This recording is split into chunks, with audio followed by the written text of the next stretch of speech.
Good morning, all of you. Today we are just starting our chapter number 5, and topic for today is the Dalton law of partial pressure. According to the Dalton law of partial pressure, इससे पहले आपने जो gas law थे उनके बारे में पढ़ा, फिर उसके बाद आपने जो कंबाइंड गैस इक्वेशन है वो आपने स्टडी की। उसके अलावा अगर हम बात करें जो गैस कांस्टेंट है वो आपने अच्छे से स्टडी किया। उसके बाद अगर हम बात करें उससे रिलेटेड जो न्यूमेरिकल्स थे उनकी आपने प्रैक्टिस की। उसके बाद अगर हम बात करते हैं जो डेंसिटी की फॉर्म में आपने कन्वर्ट किया था, मोलर मास और जो डेंसिटी का रिलेशनशिप था वो आपने जो आइडियल गैस इक्वेशन थी उसको कन्वर्ट किया। अब हम जो करने वाले हैं that is the Dalton law of partial pressure. According to the Dalton law the total pressure exerted by mixture of two or more non reacting gases. सबसे पहले अगर हम मान के चलते हैं यहाँ पर जो टर्म्स हैं उनको एक एक वर्ड को आपने अच्छे से समझना है कि जो हम गैसेस ले रहे हैं दो से ज़्यादा गैसेस होंगी। उन गैसेस में पहली कंडीशन है कि क्या होनी चाहिए, नॉन रिएक्टिंग। ऐसी गैस ना हो कि आपस में ही कंबाइन होके क्या करे, कुछ कंपाउंड बना ले, तो उस पर यह लॉ एप्लीकेबल नहीं होगा। तो दिस इज द लिमिटेशन या कंडीशन हो गई कि इसमें जो गैसेस हैं वो जो हम लेंगे वो क्या होनी चाहिए, non reacting gases in a definite volume. Volume को क्या रखना है, डेफिनेट रखना है, फिक्स रखना है। Is equal to the sum of the individual pressure. अब इंडिविजुअल प्रेशर का मतलब जो भी गैसेस हमने जो ली हैं, जैसे एक तो मिक्सचर लिया आपने उस वॉल्यूम के अंदर, अगर हम उस वॉल्यूम में अलग अलग गैसेस को रखें, जैसे पहले एक गैस को रखा उसका प्रेशर चेक किया, फिर दूसरी गैस को रखा उसका प्रेशर चेक किया, फिर तीसरी गैस को रखा उसका प्रेशर चेक किया, तो इस चीज को हम क्या बोलेंगे इंडिविजुअल प्रेशर। इंडिविजुअल प्रेशर को हम क्या बोल देंगे, पार्शियल प्रेशर भी बोलते हैं। Of the individual pressure which each gas would exert if it occupy the same volume alone at a constant temperature। तो टेम्परेचर को भी क्या रखना है, कांस्टेंट रखना है। तो इस टर्म को हम क्या बोल देते हैं, सिंपली पार्शियल प्रेशर बोल देते हैं, जो इंडिविजुअल प्रेशर है।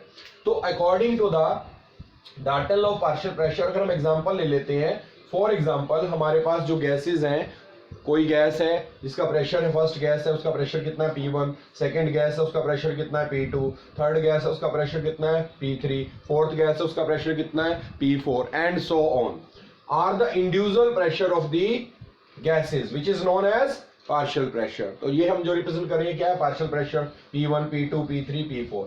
अगर हम इसके अकॉर्डिंग डाल्टन के अकॉर्डिंग देखें तो P टोटल का मतलब जो टोटल प्रेशर एक्सर्ट होगा इन गैसेस का, which is the sum of individual pressure exerted by the gases. तो यही स्टेटमेंट के अंदर है। तो P टोटल क्या होगा, P1 plus P2 plus P3 plus P4 and so on.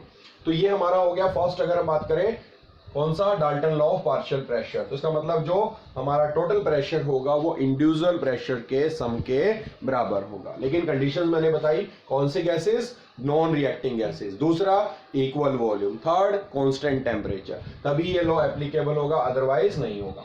Next one, अगर हम बात करते हैं जो हम गैसेज हैं उनको जब भी हम जनरली क्या करते हैं, कलेक्ट करते हैं। तो gases are generally collected over water, तो वाटर में से पास करते हैं, उनको कलेक्ट करते हैं एंड देयरफॉर आर मॉइस्ट। तो उसमें क्या होगा, कुछ ना कुछ वाटर वेपर्स आ जाएंगे जिसकी वजह से उसमें क्या होगा, मॉइस्चर होगा। Pressure of dry gas can be calculated. अगर आपको कई बार क्वेश्चन आ जाता है calculate the pressure of a dry gas, तब आप क्या करेंगे, can be calculated by subtracting the vapour pressure of the water. तो जो हमारा गैस का प्रेशर है किसका, मॉइस्ट गैस जो अगर हम बात करें उसमें से अगर हम वेपर प्रेशर किसका, जो वाटर का, अगर वो क्या कर दे उसमें से रिमूव कर दें from the total pressure of the moist gas which contains water vapour also, उसको क्या कहेंगे हम, जो यहाँ पर वाटर वेपर्स हैं उसको एक नाम दिया जाता है जिसको बोल देते हैं aqueous tension. The pressure exerted by the saturated water vapour is called aqueous tension. तो एक्वस टेंशन जो है हमारी क्या एक्चुअली में सैचुरेटेड वेपर प्रेशर है जो किसने एक्सर्ट किया, वाटर वेपर्स ने एक्सर्ट किया। अगर हम यहाँ पर निकालते हैं pressure of the dry gas which is equal to, आपको टोटल प्रेशर पता होगा which is called P total, उसमें से क्या कर दीजिए, एक्वस टेंशन को माइनस कर दीजिए, तो क्या मिलेगा, pressure of the dry gas. Aqueous tension याद रखना, एक्वस टेंशन क्या है, that is the pressure exerted by the saturated water vapour. Note करेंगे इसको। And next one is the partial pressure in terms of the mole fraction.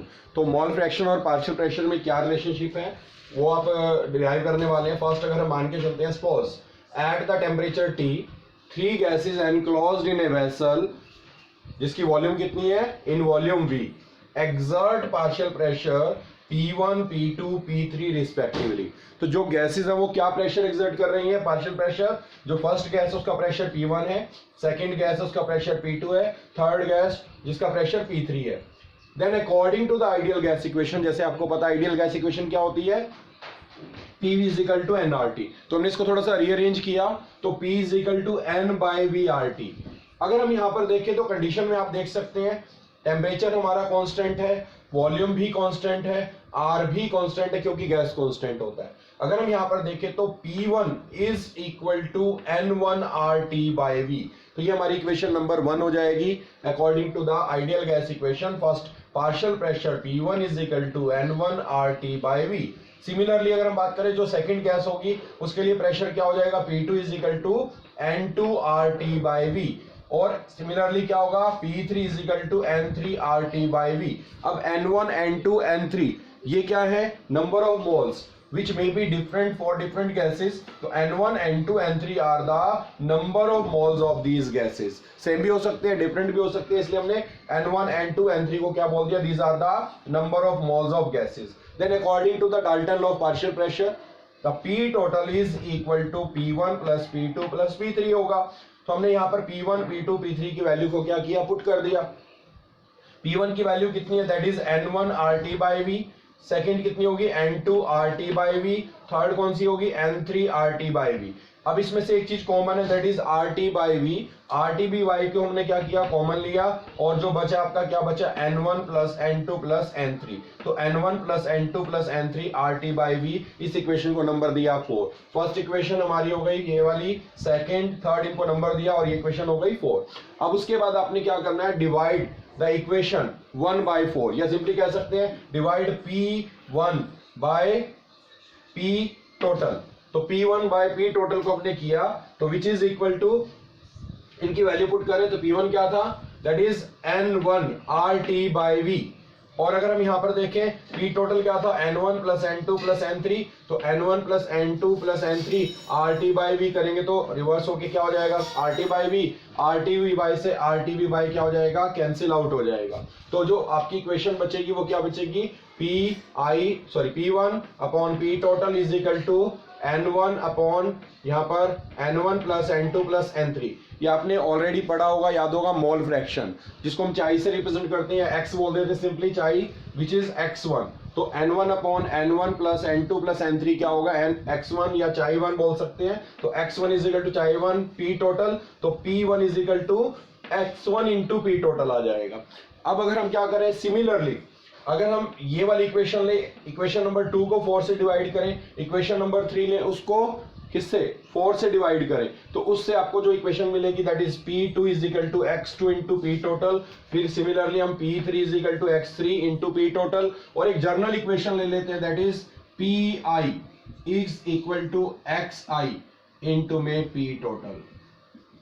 तो ये हमारी एक जर्नल इक्वेशन तैयार हो गई जो सभी के लिए अप्लाई होगी, that is Pi is equal to xi into में P टोटल। तो इसका मतलब यहां से कंक्लूजन क्या निकलता है, अगर आपको कोई भी गैस देता है, अगर उसका पार्शियल प्रेशर निकालना है और आपको उसका मोल फ्रैक्शन पता है, तो मोल फ्रैक्शन को उसके टोटल प्रेशर से क्या कर दीजिए, multiply, then what we get, partial pressure. क्योंकि जिस भी गैस का मोल फ्रैक्शन जितना ज्यादा होगा तो उस गैस का जो पार्शियल प्रेशर है वो भी ज्यादा होगा, उसका कंट्रीब्यूशन जो टोटल प्रेशर में है वो ज्यादा होगा, क्योंकि नंबर ऑफ पार्टिकल जितने ज्यादा होंगे उतना ही ज्यादा वो प्रेशर एक्सर्ट करेंगे। तो इस बेसिस पर हम क्या कर सकते हैं, इसको ड्राइव कर सकते हैं। This is the relationship between partial pressure but in terms of mole fraction. Note down करेंगे इसको। Now this is the numerical based on the Dalton law of partial pressure. अगर हम इसको चेक करें तो फर्स्ट आप स्टेटमेंट को ध्यान से पढ़ेंगे। क्या कहती है statement, what will be the pressure of gas mixture when 0.5 liter of hydrogen at 0.8 bar।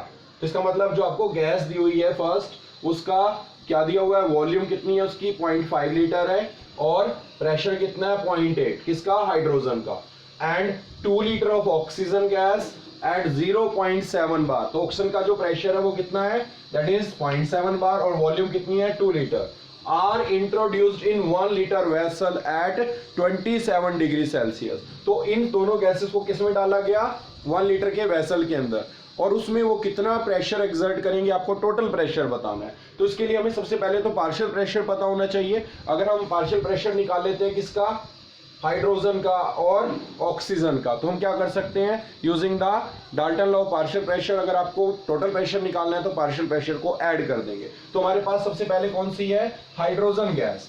The partial pressure of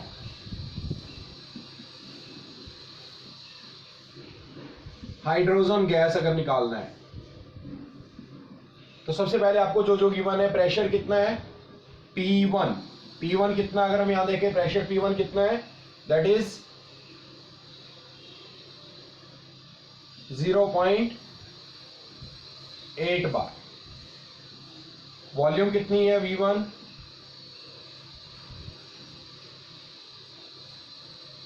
that is 0.5 litre.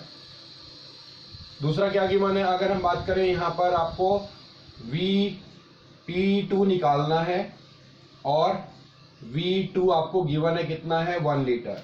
ये चीज आपको ध्यान रखनी है कि हमने जो कंटेनर है जिसमें वॉल्यूम जो आपको जिसमें ट्रांसफर कर रहे हो गैस को, उसकी वॉल्यूम यूज करनी है, और P2 यहां से हम फाइंड आउट कर सकते हैं। तो P2 का फाइंड आउट करेंगे तो that is actually pressure of hydrogen, लिख देते हैं हम प्रेशर ऑफ हाइड्रोजन गैस। तो प्रेशर ऑफ हाइड्रोजन गैस हमें फाइंड आउट करना है, पार्शियल प्रेशर। तो इस केस में अगर हम यहाँ पर निकालते हैं तो यूजिंग द बॉयल्स लॉ क्या कहता है, P1V1 is equal to P2V2। अब आपको P2 निकालना है तो P2 को यहाँ रखेंगे तो P1V1 अपॉन V2। तो यहाँ पर वैल्यूज पुट करें तो क्या आएगी, अगर हम यहाँ वैल्यू पुट करते हैं तो इधर कर देते हैं इसको। P1 कितना है, दैट इज 0.8। V1 कितना है, that is 5 divide by V2 कितना है, दैट इज 1। सॉल्व करेंगे तो कितना आएगा, 0.4 आएगा, 8 4 जा 40। तो यहां पर आपका जो इसमें प्रेशर आएगा कितना आएगा, 4। नोट करेंगे इसको, जो ये आएगा इसमें 0.4 आएगा बेटा, ये 4 नहीं 0.4, क्योंकि अगर हम देखें तो 8 5 जा 40 का अगर हम लेंगे तो 2 के बाद पॉइंट लगेगा तो दैट इज 0.40 आएगा। तो 0.4 आपका यहाँ पर क्या आ गया, प्रेशर, और इसका यूनिट क्या होगा, दैट इज बार। अब हम करते हैं सेकंड पॉइंट। सेकंड पॉइंट का मतलब अगर हम निकालते हैं किसका, पार्शियल प्रेशर ऑफ